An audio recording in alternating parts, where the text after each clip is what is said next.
Welcome all to Let's Get It, where we attack today's local and national hottest sports topics. I'm your host, Randy Dutkin, and let's get after it.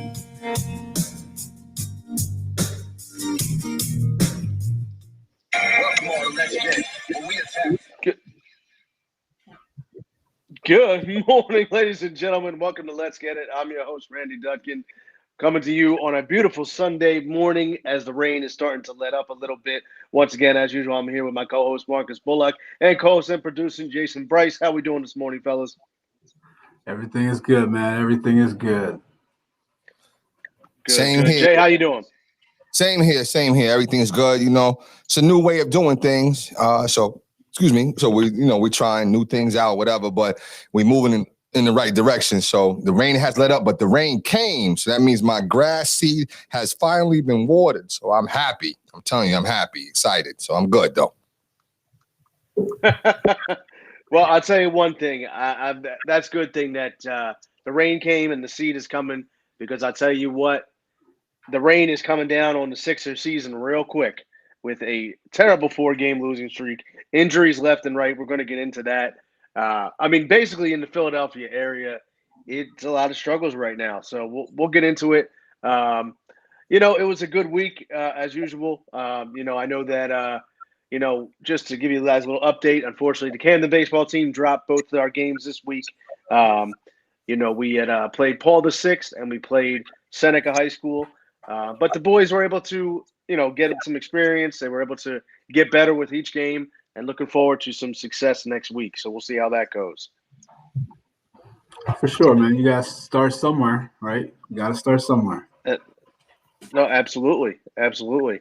So, just to get into it, like what's your guys' initial thoughts? Obviously, we'll start with the Sixers. That's the biggest topic on the agenda. What's your initial thoughts with kind of the 4-game losing streak? Obviously, they didn't have Simmons. They didn't have Embiid yesterday, which makes a huge difference. But what's your initial thoughts on where we're at right now? So my initial thoughts and my initial thoughts probably go back to probably the first Milwaukee game, I guess, is I was like, what is going on? Like, why is all nobody's playing? Like, what is happening? And I was pretty stressed about it. That's my initial thoughts. But I've since then come around, and I think Simmons is something's wrong, like legit. Yeah. Which is it's scary, but at the same time, I think there's enough time for if he's sick, I think he'll be fine. Like, I think, he'll be okay. The Embiid thing, I would love to know if it's him saying he wants to sit or if it's the team making him sit. Just because I just wonder, like, and either way, like at this point, I'm cool with it. I think it shows a little bit also maturity on his part, because if the MVP for him was the end-all be-all, I don't think he would have sat. So I think he sees the bigger picture also, which is positive. So I've come around and I'm not stressed about it. Like I'm not happy about it, but I'm not as stressed as I was, a couple of days ago. Yeah, I agree. I think you bring up a very good point of whether or not Embiid was the one that wanted to sit or if the organization made him sit. I laughed though, watching the Bucks game yesterday, which I tuned it on just to see kind of what would happen and how things were going. But I knew going into it was going to be a blowout. But I'm laughing because I see like Giannis dunking on Mike Scott, flexing like he's in the NBA Finals, and Exactly. I'm like, so it's trash. Right. But see, and that's why I don't have no faith in him, because it's like, you already, like you feeling all good, but you're not even beating a real squad like that. You know what I'm saying? But at the same time, I don't like how they came out, though. I feel like, it got a little close at one point in the third quarter. Now I went into the studio to do something real quick. I promise you I was gone for about 20 minutes. I came back, it was down 30. I said, damn.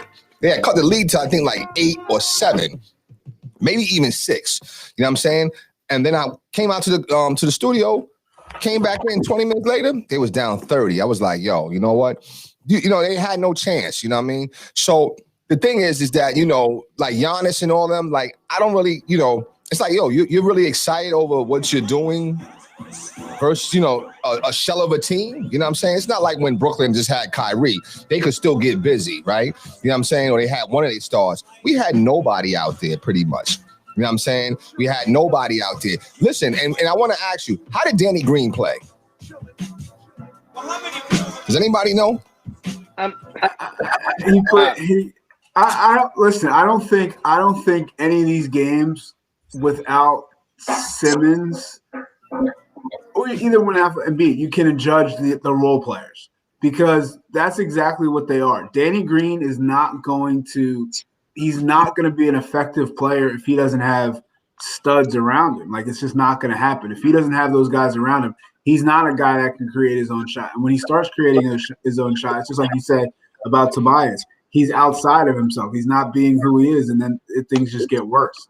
So, I mean, all these guys are trying to do more than what they're really capable of when Simmons and Embiid are out. So I don't think that's a fair assessment of who they will be or who they actually are right now. That's true. I agree with that. But still, I still like to see like flashes, you know what I'm saying, of like who, I don't know if anybody looked good yesterday. No one. And then you got Dwight Howard picking up another technical. It's like, yo, bro, what's wrong with you? He's got to be close to getting suspended. Right, he's got 15. So one more is a wrap. Yeah.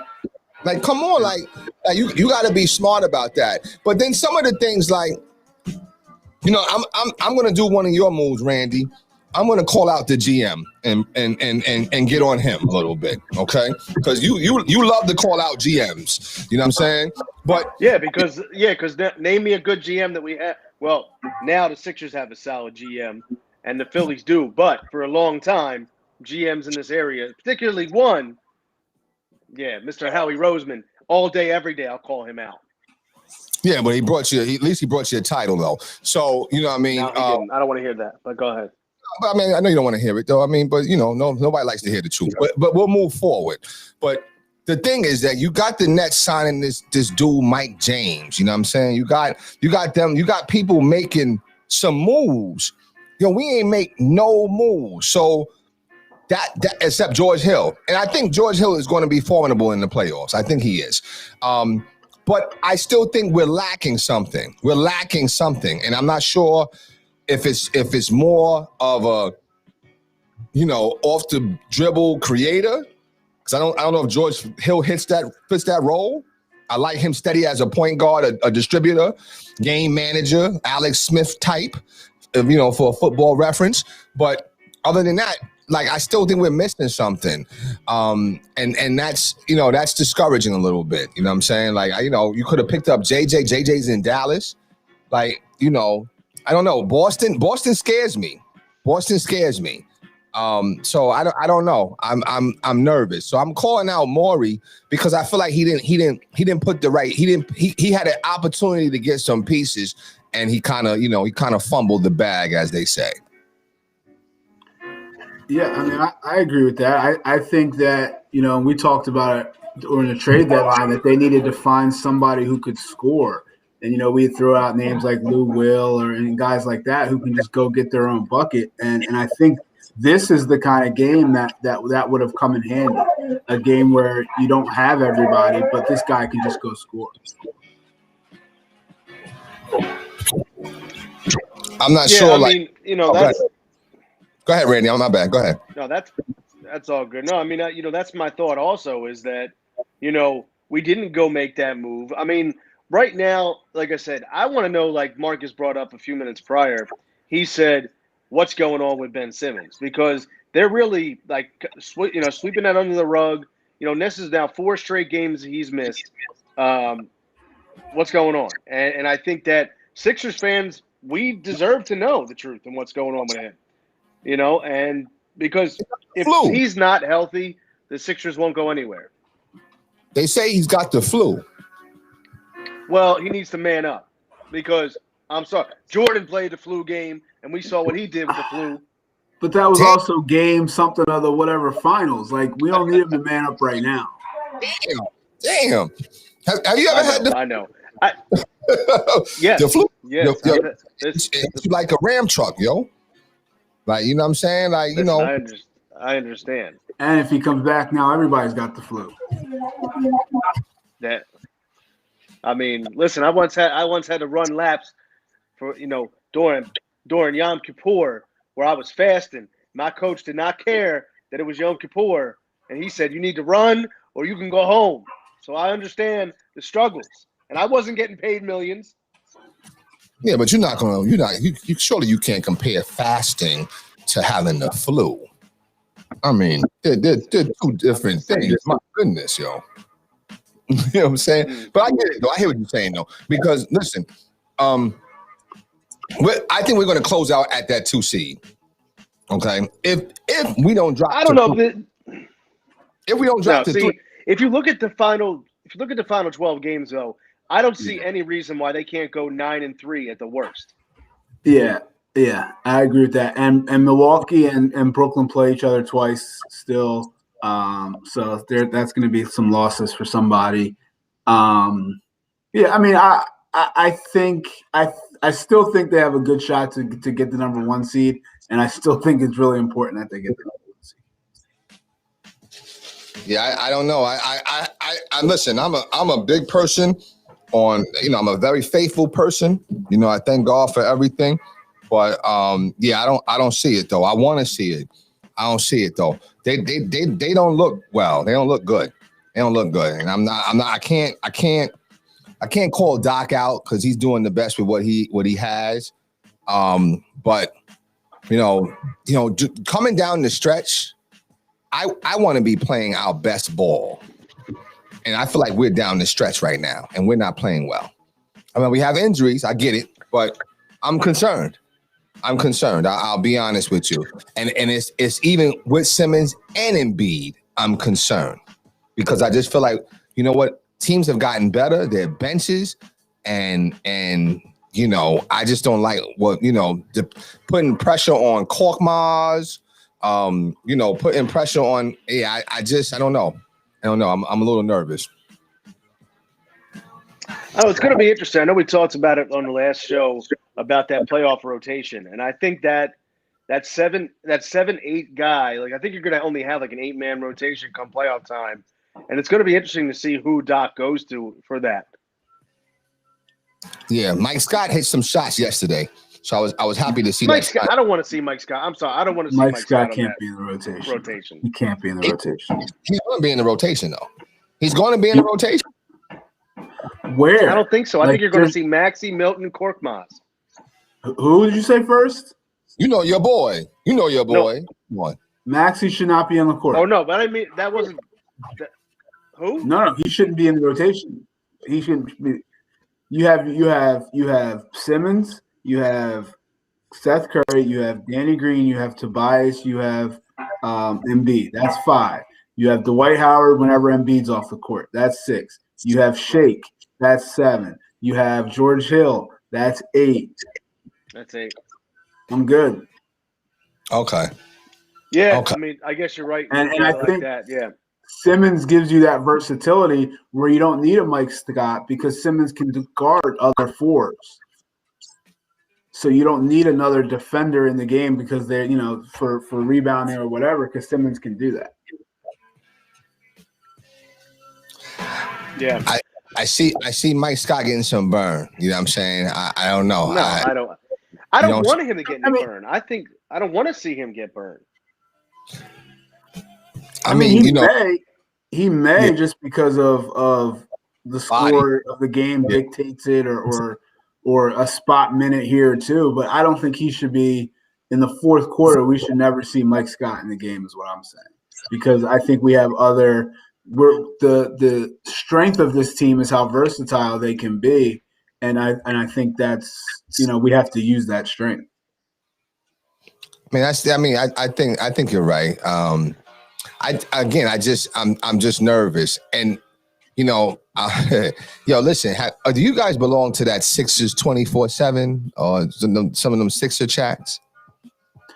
I'm on a couple of them. I don't really. I see it a little bit. Yeah. Okay. Yeah. So I belong to it, and I saw an article where Danny Green is supposed to sit down with Matisse and kind of take him under his wings and help him become a better player. And I'm like, okay, you know, it's certainly, but I'm like, you know what? Let that young man grow. No, wait, first of all, did you put him in that 8-man in that rotation? Matisse? No. He should definitely be in it. I think that's your 9. Okay, because so I think that's where you go. That's even another reason why Mike Scott's not in it. Okay, so I mean I can agree with that, but you know I didn't realize how Philly faithful love Danny Green. You know what I'm saying? Like it's not that I don't like Danny Green.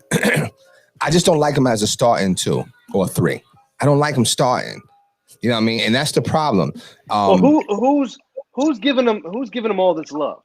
I'm like, my gosh, listen, they hammered me on there. I mean, you know, to the point where I almost wanted to be like, yo, listen, watch your tone and be respectful, dude. Like, you know, I almost wanted to come there. It wasn't like they was getting like grimy though. Well, then but that's a Philly fan. I you know what I'm saying? Philly fans, they really passionate. And I get that. But I'm like, damn, Danny Green. No, like, but they're stupid passionate. Right. No. Well, you know, I agree to that. You know what I'm saying? When we, you know, I agree with that. I mean, I think the majority of the Philly fans don't know what they're talking about. They don't have the knowledge to back up their arguments. Well, in some cases, I mean, you know what I'm saying? Like I'll say in the Carson Wentz case, yeah. Danny Green, yeah. You know what I'm saying? But they love Danny Green. They love him. And I'm not saying that I don't like him, because I do. You know what I mean? He's a Long Islander. So I'm from Long Island. So of course I root for all my Long Island people. But I don't think he should be starting though. I think he's a quality piece off the bench. If anything, you know who I would start? I would give Matisse his due, because he's your best defender. And if he's shooting, you know what I'm saying, he could maybe go in the gym and develop that jump shot. But I just think Matisse gives you a better look when he's in the game. I just think that Matisse off the bench is better than Danny Green off the bench. I think it can affect the game more. And I think we saw that with when they played against Phoenix and Devin Booker, and he did a phenomenal job on Booker until the end. Booker, came back to being Devin Booker, just making tough shots. But I think if you start Matisse, I think that puts a little bit more pressure on him. And I also think that hurts the second unit more than it helps the first unit. Because now you don't have that dynamic athlete on the bench. And I think Danny Green's just solid. He's a veteran. He knows what he's doing. And if Danny Green doesn't have it one night in the playoffs, you can take Danny Green out and not go back to him. And I don't think that affects him for the next game. Whereas if that's the case with Matisse, now I think Matisse becomes – he's thinking I got benched, whatever. So I think it's just I think it's more of that kind of thought process more than – I don't think anybody thinks Danny Green's a better defender than Matisse. And I think late in games, I think you'll see Matisse on the court more than you'll see Danny Green. That's true. Because you know what? We kind of saw that happen to Shake last year, right? Shake, you know what I mean? Shake having, he was having a good little situation, and then he got pulled. He struggled all playoffs long. You know what I'm saying? Right. He was horrible. Right. So I agree with that. I can agree with that. I don't know. I mean, at the end of the day, though, like you were saying, I think that the Sixers are going to end up still with that number 1 seed. I mean, I think you end the season with 2 games against Orlando. I mean, you have games in there against the Hawks. You got a game in there. So, Randy, I don't mean to cut you off, but I just looked at it. So, the Sixers have 5 games against 5 playoff teams left. They play 5 playoff teams. The Nets play 9 playoff teams, and the Bucks play 8 playoff teams. So the Sixers easily have the easiest schedule of the games remaining. Yeah, hands down. I mean, I agree with that. I don't see why they shouldn't. Who has the easiest schedule? The Sixers? The Sixers have the easiest schedule of those 3 teams by far. Okay. Yeah, I don't know. I really I don't know. I don't know. I mean, listen, I'm scared of Boston though. You know what I'm saying? I am. Because why does Boston scare you so much? Because of a sudden you weren't big on Boston before. I wasn't. But they seem when all their pieces are together, they're a tough team. You know what I mean? You talking about Kemba, Tatum is playing unbelievable. I'm not really a Jaylen Brown fan, but he gets busy. But I'm not really a Jaylen Brown fan. But they got that Fournier too. Or what's his name? Fournier or whatever his name is. Like he struggled since the trade. Well, he had COVID. So I realized that. I was like, oh, okay, this is why he struggled, because he's had COVID. But I didn't know that he was averaging almost 20 points a game. Yeah. I didn't know that. I didn't know he like that. You know what I'm saying? So he plugs into that Gordon Hayward spot. You know what I'm saying? And then you got double T, Tristan Thompson. You know what I'm saying? As a 4 and 5, you know what I'm saying? I figure if it's Stice or if it's Williams or whatever. They're a decent squad. They're a decent squad, and I just it's just a little scary for me. Like Sixers better get this together, or they may not get out the first round. Well, I don't see that happening. Okay, I'm telling you. I think the Sixers matchup with the Celtics about is better than it's been in the past. I think they match up with them way better than they did last year, way better than they did 2 years ago. I think the Sixers right now, if they were to play the Celtics, it would be 4-2, something like that. They have nobody that can guard Embiid. That's true. Yeah, he's just gonna dominate. But I don't know. Listen, I want them to. I want to believe, but I'm just being mindful that, you know what, I'm a little nervous of them. You know what I'm saying? I'm actually, I think maybe this is better. I'm nervous of my team possibly not getting out the first round. I think that's what I'm nervous about. They may not get out the first. It's good to get the Knicks to fall back on. Right, that's a good point. I was going to say, you're starting to sound like a true Philly fan. You're getting a little exaggerated in your thinking. No, listen, as I'm seeing something. And I mean, you root for all New York teams, so aren't you a Brooklyn fan too? Oh my gosh! Oh, listen, I'm sorry about that Wentz comment. That's what it is. I'm sorry about that Wentz comments earlier. I apologize, Randy. I'm sorry. No. I just remember specifically you saying, "I'm from New York. We root for everybody. Go Jets. Go Bills. Go everybody." We do. Listen, you ask any New Yorker, they feel the same way. Listen, I am going to root for Brooklyn. Remember, I said they wasn't going to win nothing. But if my team is out and they're playing against another team, I'm rooting for Brooklyn. But I like the Knicks, though. I do like the Knicks. I can't front. Like, to me, that was the best game yesterday. The Knicks game. You know what I'm saying? That was, the Milwaukee game. That was a good game. Yeah, the other game was just trash. Like, you know what I'm saying? I'm like, but again, I'm seeing something, Coach. Back to your point. I'm seeing something, and I don't like what I'm seeing. I'm just seeing something. I don't like what I'm seeing. So I'm hoping that maybe it's getting Simmons healthy, and Embiid I'm not worried about. That was on a back. Was they on a back-to-back? Is that a back-to-back?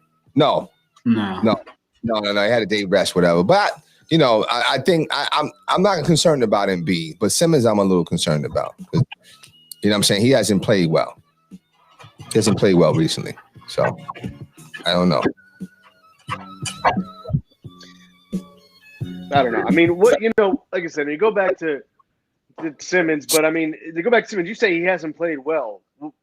Explain that more.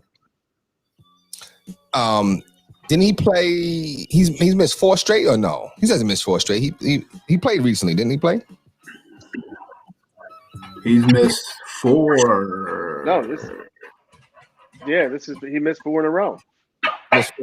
So even before he missed the 4 in a row, I don't know. I think the last 2 games or so like that, he just wasn't himself, and maybe that was I don't know. Randy keeps disappearing. I don't know. But even the last 2 games before then, maybe that was the sickness coming on or something like that. I don't know. But he just didn't seem. I don't know. I just haven't really got that dominant performance from the Sixers like I'm wanting to see. You know what I'm saying? That's just me. I'm seeing something, and I don't like what I'm seeing. So before Simmons missed the last 4 games. Before that, they beat the Clippers, who everybody's saying is playing great right now. They beat the Nets without those other 2 guys. They beat the Mavericks. Kawhi didn't play. That was a quality win. The Mavericks. Kawhi didn't play though, right? That was just Paul. They beat the Thunder, and then they had a bad loss to the Pelicans. But then before that was the game you said you were impressed with how they beat the Celtics. So it's not that far back, and that's since Simmons missed the last 4. And without Simmons, they lost to the Suns by 3. I mean, they were right there. That's without Simmons and Tobias. So, I mean, I don't think they're playing terrible. I think it's just you're putting guys in positions that they're not used to being in. That's a good point. I mean, listen, I want you to be right, Coach. I want to see what I'm seeing. You know what I mean? I do think it's important that they're not like thinking, oh, we're just getting ready for the playoffs, because I don't think that's the answer. I think they need to be rolling, like you said earlier, into the playoffs on a high note. And I think the faster everybody gets back and healthy, I think that's key. Right. Well, we'll see. I mean, like I said, I'm really, Philly's my team, man. It is a luxury to have a backup team. I can't front. I mean, that's a violation. Listen. You drive your car, something go wrong with your car, you gonna wish you had like a little hoopty, a little backup. It's funny how as long as it fits your agenda, it's okay to have for certain things to happen. I like options, and you find me somebody I don't like options. I don't understand. Does all you just have one credit card, or do you have 2? Well, I have 1, so because so that I'm smart. Okay. But okay. Okay, all right. Well, that's you. You know what I'm saying? But I like options. Because in college they gave me a couple, and I got myself in trouble. Okay, all right. You had some bad experiences why you don't have 2. Okay, so that's more on that level. That's not the level of you don't like options. Everybody likes options. You know what I'm saying? It's all good though. It's all good. But how about them Knicks? And you know what? I'm going to say it right here. Maybe Randall's in the conversation, Randy. Maybe Randall's in the conversation. Maybe. Now now granted, he stepped his game up big time, obviously over the 9-game win streak. I know I had mentioned it last week, and you would kind of shut it down, like no way. I did. I should have worn my Knick colors. I got some Modell. When Modell's went out of business, they had a crazy sales for a whole lot of stuff. Colors. But, Mike Bowery. Yes, I'm going to say it. Randall, possibly. Randall, he's in the conversation. I can't front. He's in the conversation. It's in the conversation. For what? For MVP? MVP. I can't front. He is balling. I've always. How about who? You got Steph. You got Steph balling. You got Russell Westbrook out of his mind the last 12 games. Yeah, I didn't say he was winning. I said he was in the conversation. But if we're going to have an MVP conversation, there's a couple other guys too to bring up. No, I'm just saying. I'm just saying that he's in the conversation though. I can't front. He's in the conversation. You know what? He reminded me of coming out of college. He reminded me of like a quicker and a better Zebo. You know what I'm saying? You remember? You know what I mean? You remember Randall? Zach Randall used to get busy. And he was all chubby and everything, but he could get busy. So Randall was like a more defined version of that. You know what I'm saying? And I think that he just, maybe he didn't get the chance that he needed or whatever. But straight up and down, they're balling. Thibodeau is balling. He is coaching them cats well. It makes you think like, you know what? Phil Jackson, you should have gave him a chance when you first came. But you kept wanting to implement this triangle, whatever. He might have actually held them back a little bit. But Thibodeau was I always felt like he was the right guy because he played team basketball and they played D. And that's New York brand basketball. Team ball and D. They looking really good. I could see them really giving Brooklyn some work. I mean, they're going to be a tough matchup. But the thing is, they're right now they're the 4 seed, and they're probably going to end up holding on to that. I don't see them relinquishing that. I think if I'm not mistaken, they have like a 1.5 game lead in the 4 seed. they're going to be a tough matchup. So let me ask you this. I think it's going to be New York, Boston in that first round. Who are you taking in that? I'm going with the Knicks, baby. Going with the Knicks. Come on. All of a sudden, we got a Knicks fan on the show. So all right. So do the Knicks as a six? Can you put your Sixers hat back on for 1 second? Okay. Do the Knicks scare you as a Sixers fan? They more than Boston or less than Boston? Oh no, less than Boston. See, that's different. See, I don't agree with that. Less than Boston. The Knicks scare you because they're hungry and they're just playing with house money, and that's a scary thing. That's a good point. But I'm more scared of the Celtics than I am of the Knicks. You know what I'm saying? Like, but I will say, like, I can't front. Like, they're playing great basketball. They're playing very good. And you know what? D Rose is looking, he's looking good. Taj Gibson is still balling. Yo, and who is this Reggie? Matter of fact, is that your people there, Coach? Reggie Bullock? It is not. Reggie Bullock can shoot the hell out of the ball, though. Word. He's been doing that for a while. It's interesting. You was a shooter. No, that's why I'm asking. Is that kinfolk or what? I mean, maybe it just might be a thing with the last name. It might be something like that. You just gotta be able to shoot. I got you. Well, and the other things too is you got New Orleans Noel playing some great defense. Yo, see, and again, he's tough too. What a block he had yesterday. He had 4 blocks yesterday. Yeah. But you know what comes in the playoffs, and this is interesting because listening to JJ Redick talk, NBA teams aren't practicing right now. So he said they've practiced maybe, I forget what he said when before he got traded. It was something like they had 5 practices this season. It was something crazy like that. They're just not practicing. So I think once the playoffs start and all that changes, and now teams are actually scouting, the teams with the better players are going to win because you're going to be able to take away what teams want to do in some of their strategy in that sense.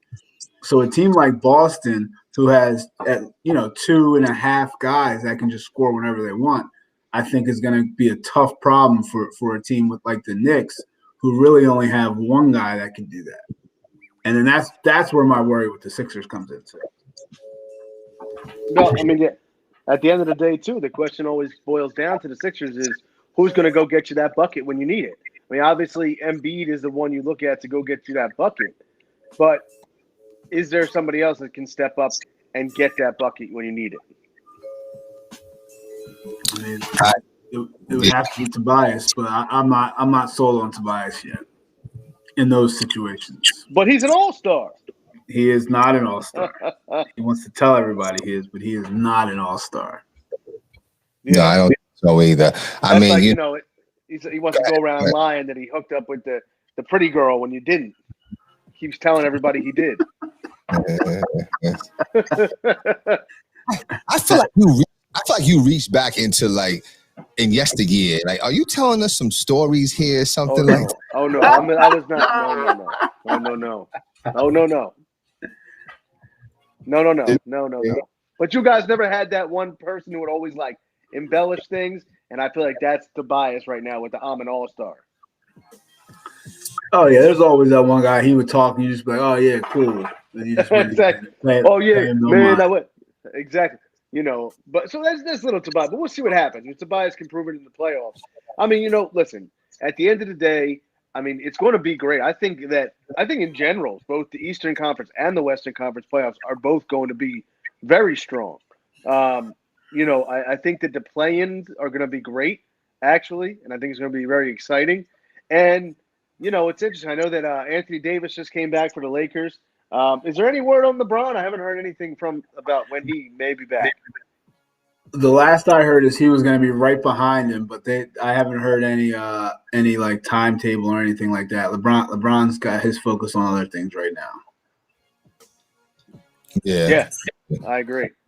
Yeah, I mean, the Lakers going to be tough though. They're going to be tough. AD, he's starting to, he's going to be right. And that's the thing that I'm saying. Like, you know, even though the Lakers lost AD, they lost LeBron, they fell, but their reserves still be balling. Yeah, they held it down for them. They definitely didn't fall like people thought they were going to. That's what I'm saying. So that makes them even stronger when the stars come back. So how come we don't do that? We don't have the reserve like that? Is that what it is? Question. I think our role players, so they have guys like Drummond, like Schroeder, Kuzma thinks he's the best player in the league. Like they have guys like that who have been number ones on their team before. Like we don't have anybody like that. If you take Simmons and Embiid out, we have. You know what it's like? It's like this. It's like when Sixers had Iverson. They had guys that could only play with Iverson. Like that's what the whole team was built around. So if you take this piece out, these guys can't function.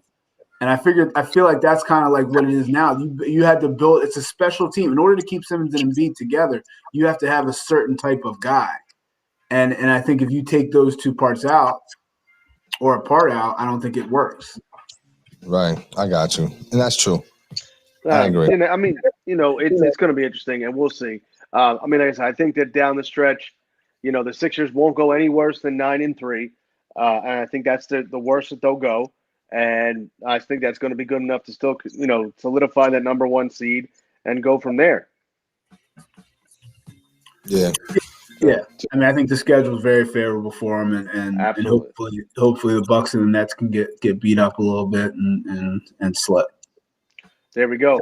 Well, with that said, we're going to run a quick commercial break. When we come on back, we're going to get into some more topics. We're going to talk a little bit about the Phillies, a little bit about the Eagles draft, and one thing I want to bring up is the lack of accountability on another team that never gets talked about, the Philadelphia Flyers. You're watching Let's Get It. We'll be right back after this.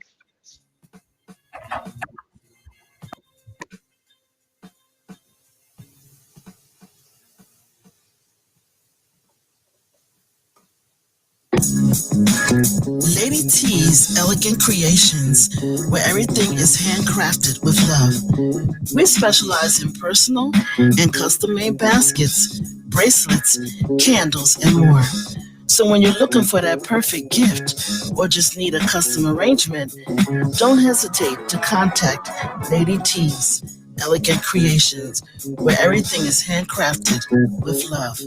For more information, please call 609-531-1756.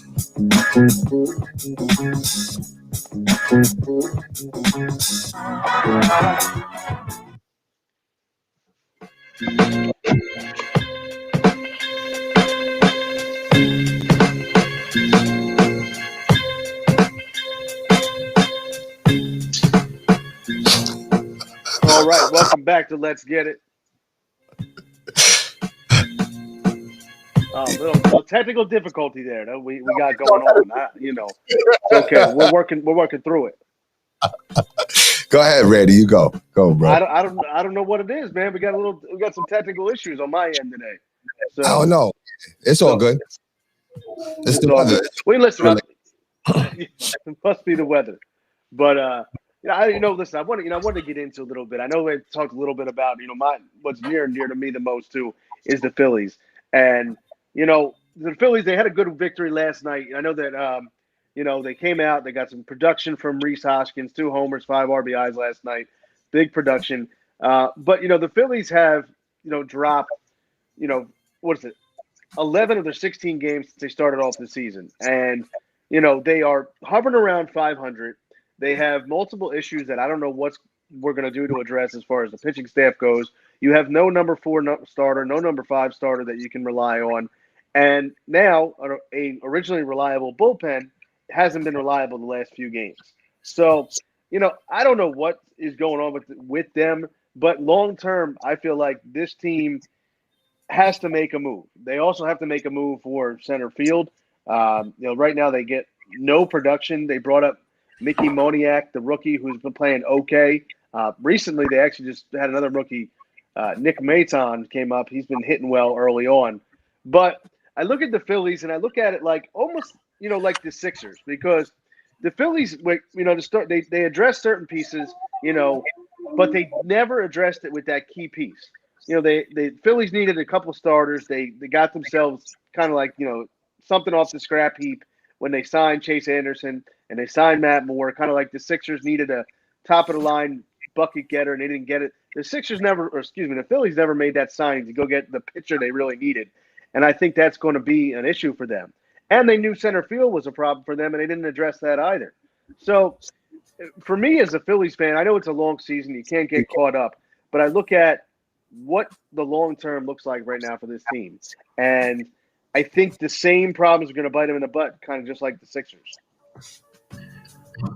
So, looking at it from my angle, which is not a huge baseball guy, not really getting a whole lot of stuff that, the intricacies of the game. And I hear everybody keep talking about center field.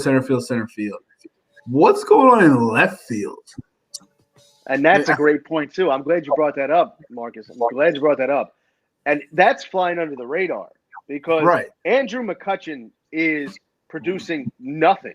And they just continue to run him out in the leadoff spot, nonetheless. And it's just flying under the radar. At what point does that get brought to light? Because, I also thought when we signed Andrew McCutchen, granted he had the knee injury. He was good when he started. But I thought it was another one of those guys that we signed at the back end of his career for you signed him to a 3-year deal, kind of knowing that this year was going to not be worth anything for you. But his fall off has been horrible. And I think that the fact that, you have had such issues in center field, you've had such issues with the starting pitching, that for now, McCutchen is kind of getting overlooked. Right. So, yeah, that makes sense. Well, I mean, you did sign. You signed Archie Bradley, right? So you signed. He was a quality arm. Okay, so he's not there. So of course, they're going to struggle a little bit. You know what I'm saying? Yeah, but that's the one guy is not making the difference. Did you bring back Didi? Didi's back? Yeah, Didi's back. How's he playing? Didi's doing all right. I'll tell you one thing. Didi defensively so far this year has been terrible. Okay, what about defensively though? With the bat? What was that? How about with his bat? He's been okay? No, he's producing. Yeah. See, in New York, we always had Didi as the leadoff. So I'm not sure why he's not leading, and then you got McCutchen leading off. I don't know. Maybe it's Giraldi and shifting the lineup a little bit. You know what I'm saying? I don't know. Well, something's got to be done because I can't stand continuing to see McCutchen in the leadoff spot. I mean, it's been tough. Yeah, you guys won yesterday? Yeah, we won yesterday.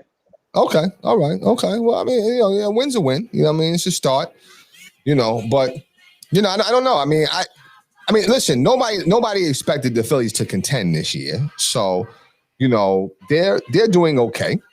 Then for what's going on? I mean, you didn't expect the Phillies to contend. You expected it to be like a rebounding, rebuilding year, possibly might squeeze into a wild card or something like that if possible. But for the most part, I agree. They were sitting on the sidelines watching all the other teams. Is that correct or not correct? No, you're right. I didn't have any championship aspirations or anything this year. But I think what you want to see progress in something. So I think early on we saw the progress with the bullpen, and that's kind of fading away. And we're seeing more holes there. Still don't have a true closer from what I'm guessing. From what I'm gathering, there's not a true closer. There's somebody who's playing that position, but I don't think it's what you'd want. So I think it's just like the Sixers.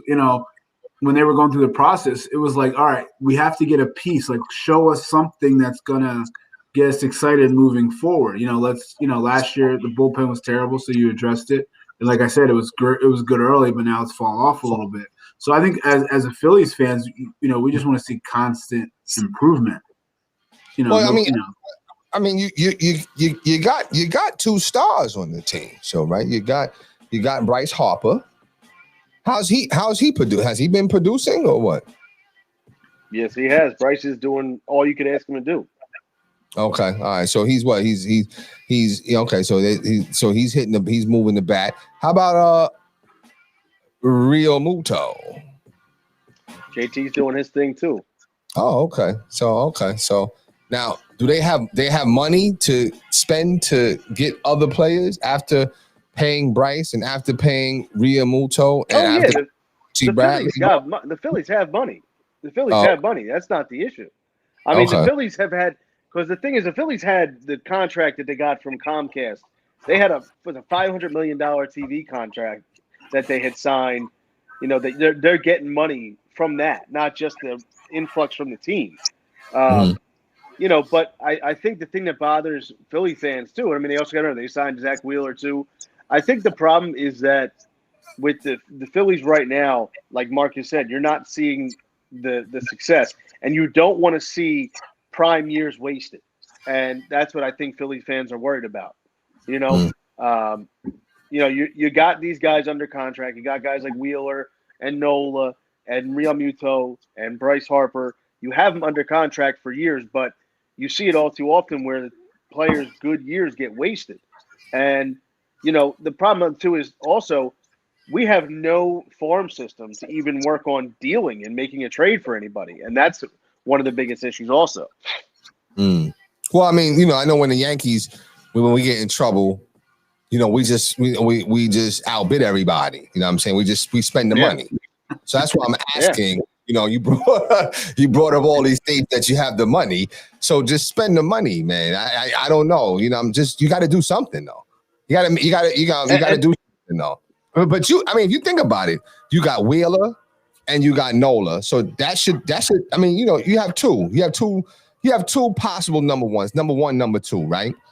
Okay, so you have the pitching staff. You have number one, number two, and then you plug in those holes for the next three or whatever. All right, and then you know you have some decent players though. You have Didi, you have McCutchen, who should be playing. You know, he's probably in a slump, but should be playing better. But he's McCutchen. I think McCutchen is done. I mean, okay. I think that after that knee injury, I mean, obviously, you know, it was tough for him, but he just looks like a shell of his former self. Yeah, I mean, so you know, yeah, you guys thought that about that was my dude. It was the dude I kept figuring out. I said, yo, listen, there was another dude, Ibanez. Raul Ibanez. Raul. Right. You guys kicked him to the curb. We brought him to New York, and he got reborn, and he was getting busy for the Yankees, Ibanez.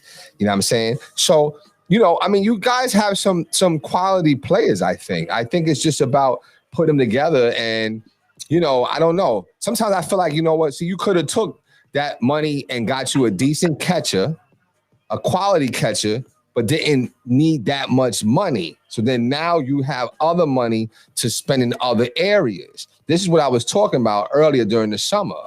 Like, yo, forget Muto. Forget him. No, you can't do that because you can't do that. Issue.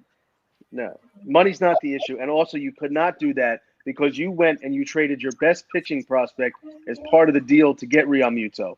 So if you were to turn around and not re-sign him, you would have looked like a fool of an organization.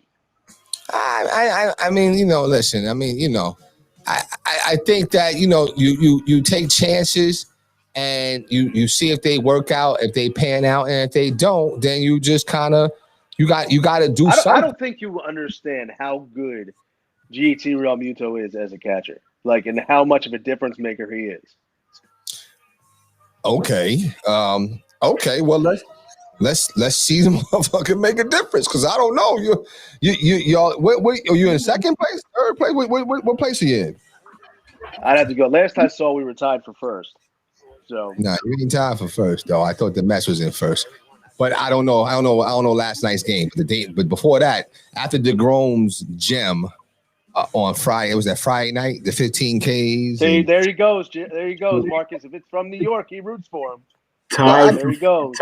Tied for first. And okay. if you want to get technical, they're in first because they played more games. They played more games. Okay. Well, I mean, you know, listen, you know, hey, Manny, I can't help that I'm from New York. I can't help it. You know, say I whatever. You know, I mean, your fandom is questions. I got you. It's all good. But I mean, listen. I'm just saying. I mean, we talked about this before. A lot of people will tell you that you pick teams when you're a New York guy. You pick your Jets and Mets, Yankees and Giants. You're not rooting for anybody from the New York area. How do you tell me what I should do as a New Yorker? That's what I see in the national people. That's what they always tell you. It's all good. It's all good. It's all good. I'm not even going. I don't know any New Yorker who will root for the Yankees and the Mets. No way. Yes, you do. You're looking. You. Who told you that? Who told you to know a New Yorker that does that? Nobody, no Yankee fan wants to see the Mets succeed, and vice versa. No Yankee fan wants to see the Mets succeed if they're playing the Yankees. But if the Yankees are out of the playoffs, or if the Yankees, you know what I'm saying, whatever, they're going to root for the New York team. They're not. Okay. I guarantee I put money up on it. It's all good, though. But listen, I'm hoping, how's Nola doing? How is Nola doing? Is Nola doing all right or what? Yeah, I mean, he's doing okay. He had a decent start last night. He got the win with the help from the offense, which is fine because he does need an offense. I mean, there's been enough games in his career where he gave up 0 or 1 run and lost. So, right. I don't. You know what it is? I baseball right now. It's like, I guess I'll share. Yeah, I'll share market sentiments. I'm not really, all the ins and outs, but it's early right now, so. I'm not really attuned like I should be. I'm aware that the Yankees are struggling, but I'm aware that we've also had some quality wins. You know what I'm saying? I'm aware of DeGrom. I'm aware of certain things, but it's still early. It's not even, June, July. Then I start kind of like digging in. You know what I'm saying? DeGrom. Okay, yeah. Where's Syndergaard though? Yeah. I wonder if Syndergaard is still there. Is he still there or no? He's gone. He's still there, but I don't know what he's doing. Yeah, Syndergaard was tough too. He was. I'll tell you though, DeGrom is he's on another level. It's unreal. He's unreal. He's actually knocked in more runs this year than he's given up, which is wild. Oh yeah, which is actually it reminds me of a coach. Did you share that, or did I just see that somewhere where they said that Jokic has more doubles than the games that Embiid has played? Or something like that. I'm switching back to basketball for a second, but those are crazy stats. No, you're right. Those are crazy stats, though. So I have to give Jokic, that kind of, maybe eat my words on Jokic. Jokic, if that's the case, then Jokic is right there. But actually, you can spin that and say it's amazing how he can play less games and may win. You know what I'm saying? Like you could spin it the other way too. I don't know. But anyway, I don't know. I don't think. But I know. I don't think Embiid wins this MVP. I don't think he does. We'll see. But yeah, listen, I'm rooting for the Phillies. Matter of fact, you know what? When the weather's nice, man, and they play the Mets again, I'm gonna go to a game, man. I want to see DeGrom or whatever the hell his name is, and Nola. I want to see them up against each other. That should be a classic game. Yeah. I hope it plays out that way. In Philly too. I want to see it in Philly. No, DeGrom is untouchable. He'll win. I have no doubt he'll win. Nola's tough, man. See, you sleep on Nola. Nola's tough, man. Nola's tough because pitcher. I've been watching Nola. I've been watching Nola for years. He's a quality pitcher. Don't get me wrong, but there's been a lot of big times when he's failed for us. So, yeah, I mean DeGrom has two. You know what I'm saying? He has two. I don't know. DeGrom is a Cy Young Award winner. DeGrom has been filthy. Yeah, but he also messed us up in, was it 2015 when he's begging to stay in the game. Who's the manager at that time for the Mets? Oh, 2015. I'd have to go back and look. 2015, we was right there. We was in the playoffs. You know what I'm saying? We was right there. Could have went to the World Series. We win that series. We win that game. Matter of fact, it might have been was it the World Series? Or I don't know what you're talking about. 2015. Well, you're not a Mets fan, so you don't know. But it's 2015. And you're not. You shouldn't be either. 2015. But anyway, he gave up on that. You know, I mean, he begged. I don't know who the hell is the manager, but he begged him to stay in the game, bro. He begged him. He said, "Let me go out. Let me go out again for the ninth or whatever." Sent him out for the ninth, and it was a wrap. They lost that game. And he was pitching marvelous.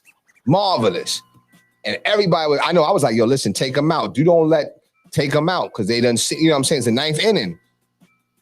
And I forget who it is. I don't know who it is, but I'm telling you, that's 2015. 2015. All right, I'll take your word for it. For it. Yeah, so I don't know. We'll I mean, like you said, no, but that's the thing, though, and you can't get caught up in the first month of baseball. You really can't worry about it until like August 1st. I mean, really, you look and see where your team is at August 1st. You got 60 games left down the stretch, and go from there. It's interesting. I was reading an article today, and they're talking about the length of all the sporting games. All the games are longer than they used to be, but especially baseball and trying to draw interest back in. And they were talking about, they've kind of like done the rule now where they put a runner on second base to start the extra inning. They were talking about getting rid of extra inning games and kind of going to a hockey style and awarding ties and kind of going by points instead of having extra innings to kind of help with health and help with strategies of the game too. That's interesting. And I kind of like that idea. I wouldn't be completely off the top of my head. I'm not completely against it. Off the top of my head. No, I thought so too. I thought it would be like you get 2 points for your win, you'd get no points for a loss, you get a point for a tie, and they were just talking about how it would save the length of the games, and it would also increase strategy throughout the game, and because sometimes coaches are like, listen, we need to win this game in the ninth, so what am I going to do? You might see more bunting, you might see pinch hitting, you might see, and I think it might add a little more intensity to the game. Yeah, I agree with that. I think that's pretty cool. Yeah. Jay, what are your thoughts? I mean, I guess, it's cool. I just don't like all these rule changes. I mean, but maybe I'm not liking a change from the norm or something like that. I'm not sure what it is, but I'm not liking all the rule changes. I think that's what it is. Because now even with the football thing, you got the numbers, you can't, they change the numbers. You got to wear a certain numbers. It's like, sometimes, if something's not broke, what I'm saying? Like, just leave it alone. Leave it alone. Why are you messing with it? Why are you touching? You know what I'm saying? Why are you messing with it? But baseball might be broke. Meaning people aren't watching, people aren't into it, people aren't spending the same kind of money they used to on it. Well, because but that's the pandemic though. So what I'm saying? Like this was before that, I think. You think so? I think so. I think people. I think it's. I mean, obviously, in the cities where teams are really good, I'm sure the attendance is still there. But if your team's not good, nobody's coming to those games. That's a good point. But that's a great point. I mean, the thing is, and plus, I think right now, like baseball to me, again, baseball's boring, right? Baseball gets exciting in April, the first week, opening day. That first week. After that, it gets very boring. And so then go ahead. Then it starts to pick up. So I think I just hope that they're not making those decisions based on those flows. You know what I'm saying? As opposed, that's true. Yeah. That's just my thing. Don't make that decision based on those type of flows. The game's getting too long, or the game is this, or the game is that. That to me, I just feel like that it's getting. You know what I'm saying? Like I don't agree with like panicking. You know what I'm saying? Like kind of let it flow. Like even and I kind of draw a comparison to the NFL. Why are they changing the numbers? Why? I didn't get that. I didn't get that at all. And I didn't even really look into that of what exactly they're doing with the numbers. I saw they're making changes on what numbers guys can wear, and I saw Tom Brady's thoughts on it, even though I'm sure it won't affect him at all. But I don't get that. I don't understand that at all. That doesn't make any sense. You know, it looks like Randy needs like a camera stand. Yeah, I don't. He needs something. He needs something going on here. We can't hear you. Oh Lord, he dropped the phone. Oh man. Yeah. Look, oh my God, he dropped it again. Lord. Oh my goodness. Man, struggling over here. Oh, yeah, we cannot hear you. Your mic's muted.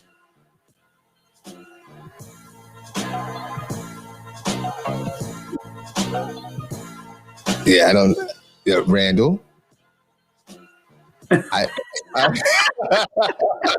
we can't hear you. Your mic is muted, bro. You got your mic's muted. Is it still in your AirPods? It's probably still in the air. Yeah. Oh my goodness, he is fumbling the bag. It happens though. Technology. Okay, wait a minute. See, he was good. I don't know why he kept messing with it. He was good. I don't know what happened. We were having no issues on my end. He's good. Where's your mic? No, it's I don't know. It's something your mic is your. Yeah, it's like he keeps turning and going. I don't know.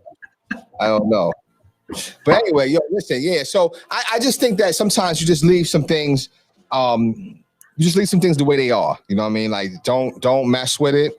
But I don't know. It's almost like the rules, like with the basketball. Like it's like especially down the stretch, it seems like every other minute is you see this.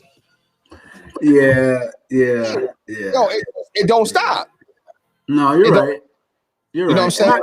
Yeah. And that's tough because they want to make sure it's right, and I get that. But it's you know what? I think it was the Sixers Suns game. Devin Booker hit a three, and they called it a three.